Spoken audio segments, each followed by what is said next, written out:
Hello guys, papakita ko sa inyo yung forklift ng airport. Ito. Ito yun guys, yung airport chassis namin. O yan o, di ba? Puting puti. Kung sino ang gusto umorder ng forklift, ito. Chassis forklift ng hindi ko lang alam guys kung para saan to. Ayan. Ito yung nagpipintura oh. Ayaw magpakita. Ayan ba? Hello puli guys.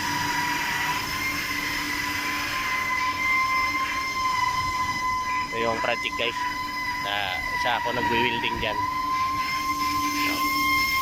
Diba? Ito yung forklift chassis namin. Ayun, nililinis ni Taba.